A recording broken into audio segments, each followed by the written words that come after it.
کہاں مر گئے مسلمانوں؟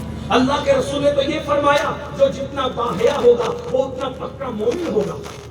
آج تمہاری دلہنوں کو دولہا بعد میں ہاتھ لگاتا ہے، پہلے بیوٹی پارلر والا تمہاری بیٹیوں کو دلہنوں کو ہاتھ لگاتا ہے، چوڑی پہنانے کے بہانے میک اپ کر۔ میک اپ کو میں منع نہیں کر رہا ہوں، جائز میک اپ حلال ہے، عورتیں اپنے ہاتھوں سے کریں، عورتیں عورتوں سے کروائیں، مردوں سے۔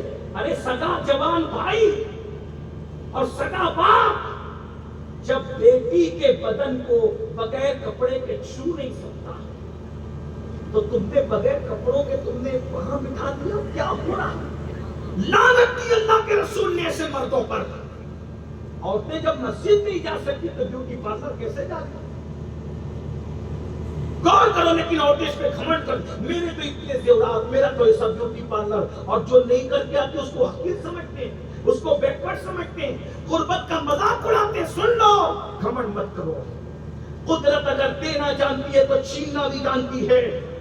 دیکھ لو فرعون کا انجام، دیکھ لو نمرود کا انجام، دیکھ لو بخت نصر کا انجام۔ اس ہندوستان میں میں نے ان عورتوں کی زندگی پڑھا جن کو غسل دینے کے لیے روزانہ نیا حوض بنایا جاتا تھا، ان کو ہلدی اور چندن سے نہلایا جاتا تھا۔ مغلوں کی شہزادیاں اور مغلوں کی ملکاؤں کی زندگی پڑھو، اگر نہیں پڑھائے تو پڑھ لو، اگر پڑھ سکتے ہو تو پڑھو، پڑھ سکتے ہو تو پڑھو، معلومات حاصل کرنا چاہیے۔ جب ان کی عورتیں کسی فنکشن پہ ہوتی تھی تو بالوں بال ان کو موٹی پروئے جاتے تھے، درجنوں کنیزیں ان کو پنکھا جھلنے کے لیے آگے پیچھے چلتی تھی۔ اگر وہ کپڑے پہنتی تھی تو ان کا دوپٹہ زمین پہ نہ لگ جائے، دوپٹہ اٹھانے کے لیے درجنوں کنیزیں پیچھے پیچھے چلتی تھی۔ مگر ایسی عورتیں جو ہلدی چندن سے نہائے، روزانہ ان کے لیے نئے نئے حوض بنے، ان کو دودھ سے نہلایا جائے، بالوں بال موتی پرویا جائے، ان کو پنکھے جھلنے کے لیے کنیزیں ہوں۔ اللہ اکبر! آج ان کی قبروں کا نشان بھی نہیں، ان کی قبروں میں ہڈیاں بھی سلامت نہیں، مگر وہ سجدوں کی دادی، سجدہ طیبہ طاہرہ عابدہ زاہدہ راکعہ ساجدہ نقیہ تقیہ زکیہ ام ابیہا ام الحسنین عالمہ غیر معلمہ، ملکہ فردوس بڑی، ملکہ قیامت، ملکہ جنت، سیدہ فاطمہ بنت محمد، جس کے چادر میں 17 پیون تھے۔ آج بھی سیدہ کی شان یہ ہے، جب تک خطیب ان کا نام خطبے میں نہیں لیتا، جمعہ کے دن اپنا خطبہ مکمل نہیں۔ سبحان اللہ، سبحان اللہ۔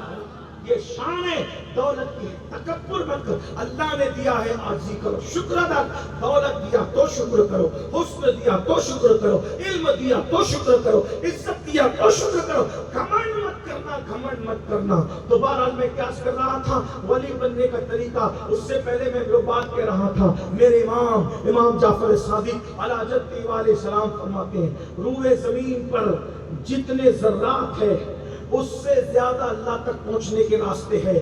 اللہ تک پہنچنے کا سب سے شارٹ کٹ، سب سے آسان اگر کوئی راستہ ہے تو اللہ کے بندوں کی خدمت کرنا ہے، مخلوق کی خدمت کرنا ہے۔ مخلوق کی خدمت کرو، ایک خدمت تمہیں کہاں سے کہاں پہنچا دیتی۔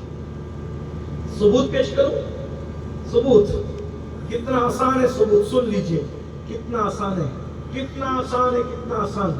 ایک نچنیا جا رہی ہے، ناچنے والی، اور سمجھتے ہیں نا نچنیا جا رہی ہے، دیکھا ایک کتا ہانپ رہا ہے، کتا ہانپ رہا ہے، کتا ہانپ رہا ہے۔ اس نے دیکھا ایک کتا ہانپ رہا ہے، کیچڑ چاٹ رہا ہے، پیاس لگی ہے۔ اس نے کیا کیا، کنویں میں اتری، زینا ہوتا تھا پہلے کنویں میں اتری، اپنا موزہ چمڑے کا نکالا، پانی بھرا اور اس کتے کے منہ میں ڈالا۔ اللہ نے اس کی ساری زندگی کے گناہ معاف کر کے اس کو مقام ولایت عطا فرما دیا۔ آخری بات سن لیں، کیا ولی بننے کا طریقہ ہے، سبحان اللہ، کیا طریقہ ہے، دیکھو کتنا آسان۔ اللہ کی مخلوق پہ رحم، پیار کرو، منافق نہ بنو۔ آج دوستوں سے بھی پیار نہیں کرتے ہم لوگ، بہت معافی کے ساتھ ایک جملہ کو، اپنی ماں سے بھی پیار نہیں کرتے لوگ، باپ سے بھی نہیں کرتے۔ آپ گھر میں روزانہ یہ منظر دیکھتے ہیں، کیا اگر باپ مالدار ہے نا تو ماں کی حیثیت نہیں، ابا ہی ابا، ابا ہی ابا، اور اگر گھر میں ماں کی زیادہ چلتی ہے تو ابا کی حیثیت نہیں، امی امی ہے نا، یہی ہے۔ یعنی ماں باپ ہونے کی وجہ سے عزت نہیں ہے، جس کی چل رہی ہے اس کی وجہ سے۔ ارے نادان، یہ وہ لوگ ہیں میرے بھائی جن کو دیکھو ایک مرتبہ پیار سے دیکھو تو مقبول حج کا ثواب ہے. لیکن سب کو نہیں ملتا. جو فرما بردار اولاد دیکھتی ہے انہیں کو ملتا ہے, نافرمان اولاد کو نہیں ملتا.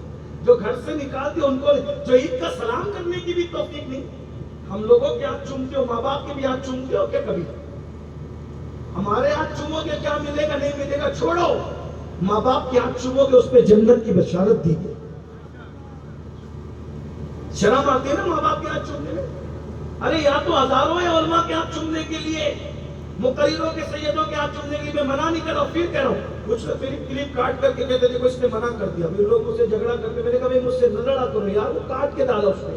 ورنہ میں نے تو کہا کہ میں منع نہیں کر رہا ہوں, میں ان کو بھی چوم لو, اور ہاتھ کی بجائے ان کی پیشانی بھی چومو, قدم بھی چومو, جو چموانا چاہتے ہیں ان کے سارے شوق پورے کرو.